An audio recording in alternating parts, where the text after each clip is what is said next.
So சொல்லுங்க சச்சின், எல்லாருமே Dubai real estate மார்க்கெட்ல இன்வெஸ்ட் பண்றாங்க. சோ நான் இப்ப இன்வெஸ்ட் பண்றது சரியான டெசிஷனா R am I late?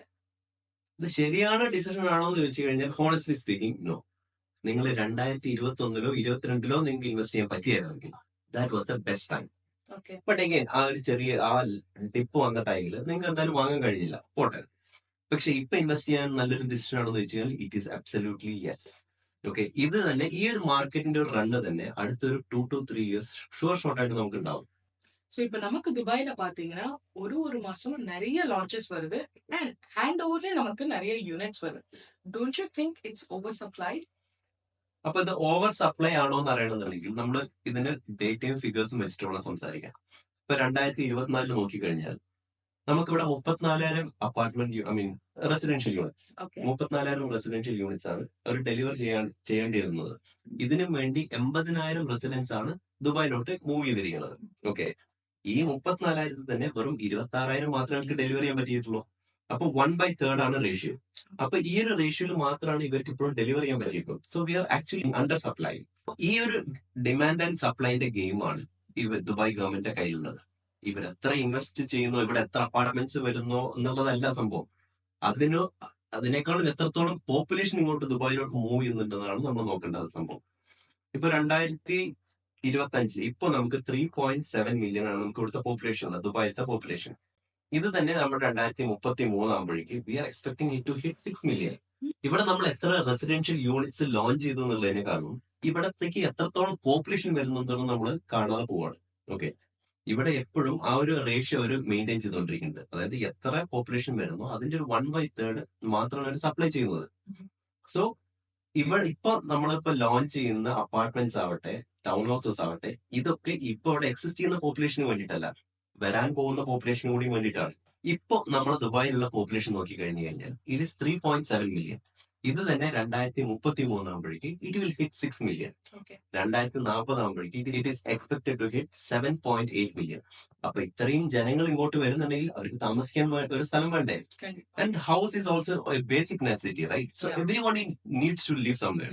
So ഈ ഉണ്ടാക്കുന്ന വീടുകളോ ഇതൊന്നും അവരുടെ ഒരു കറക്റ്റ് ആയിട്ടുള്ള ഒരു control demand and supply mechanism ഉണ്ടാവുന്നതുകൊണ്ട് it will always sell out. ഇതിൽ നമുക്കൊരു നല്ല അപ്പാർട്ട്മെന്റോ ടൗൺ ഹൗസോ കിട്ടുമോ എന്നുള്ളത് മാത്രമാണ് ചോദ്യം. சோ இந்த அளவுக்கு பாப்புலேஷன் இன்க்ரீஸ் ஆகும்போது கண்டிப்பா டிராபிக்கும் அதிகமாகும். So what government is doing to control that? Definitely എന്തായാലും ട്രാഫിക് എന്തായാലും കൂടാൻ തന്നെ പോകുന്നത്. ബട്ട് അഗൈൻ ഇതെങ്ങനെ നോക്കണം വെച്ചാൽ 20-25 ഇയേഴ്സ് മുന്നേ ഓക്കെ നമ്മളുടെ ദുബായ് എന്ന് പറഞ്ഞെടുത്ത് തന്നെ നമുക്ക് ദേറ, ബർദുബായ്, കറാമ ഈ ഭാഗങ്ങളാണ് ദുബായ് എന്ന് അറിയപ്പെട്ടിരുന്നത്. പിന്നെ കിസൈസ്, അൽഖുസ് കുറച്ച് ഭാഗങ്ങൾ കൂടി.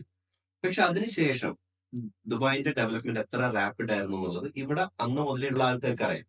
ആ ടൈമിൽ ഒരാൾ വന്നിട്ട് JVCയിൽ ഒരു പ്രോപ്പർട്ടി അല്ലെങ്കിൽ സിലിക്കൺ ഓയസിസ് എന്നൊക്കെ ഒന്ന് പറഞ്ഞു കഴിഞ്ഞാൽ അവർക്കത് ആ ഡെസേർട്ടിന്റെ ഉള്ള പോയിട്ടാണോ എന്നുള്ള പോലെയാണ് അവർ ചോദിച്ചുകൊണ്ടിരുന്നത്.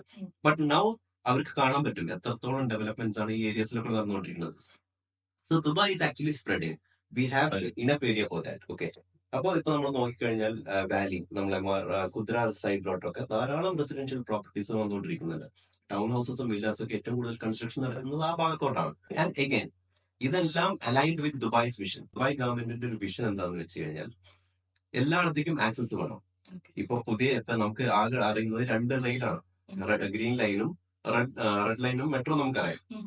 ഇതിന് പുറമെ ഇനി എത്രത്തോളം നമുക്ക് എക്സ്പാൻഡ് ചെയ്യുന്നത് നമുക്ക് ബ്ലൂ ആയിട്ടും യെല്ലോ ആയിട്ടും ബ്രൗൺ ലൈൻ ആയിട്ടും ഇതെല്ലാം പുതിയ മെട്രോസ് ഇനി വരാൻ പോകുന്നതാണ്. ഇതിന് പുറമെ നമുക്ക് മോണോ റെയിൽ വരുന്നുണ്ട്. പിന്നെ ദുബായിനെ തന്നെ ഒരു 20 മിനിറ്റ് സിറ്റി, അതായത് ദുബായിന്റെ ഒരു ഭാഗത്ത് നിന്ന് മറ്റൊരു ഭാഗത്തോട്ട് പോകാൻ 20 മിനിറ്റ്സ് കൊണ്ട് സാധിക്കണം എന്നുള്ള ഒരു രീതിക്കാണ് ദുബായ് ഗവൺമെന്റ് അത് റെഡി ആക്കിക്കൊണ്ടിരിക്കുന്നത്. And on top of all these നമുക്ക് എയർ ടാക്സി വരുന്നുണ്ട്. ഓക്കെ, അപ്പൊ ഇതെല്ലാം നമുക്ക് പിന്നെ റോഡ്സ്, ബ്രിഡ്ജസ്. ഒരു 2 മാസം മുന്നേ ഒരാൾ ഒരു വഴി കൂടെ പോവാണ്, ഒരു 2 മാസം കഴിഞ്ഞിട്ട് ആ വഴി കൂടെ പോകുമ്പോഴേക്കും അവിടേക്ക് പുതിയൊരു റോഡ് ഫോം ആയിരിക്കുകയാണ്, അല്ലെങ്കിൽ പുതിയൊരു ബ്രിഡ്ജ് ഫോം ആയിരിക്കുകയാണ്. So this is all a part of Dubai's vision.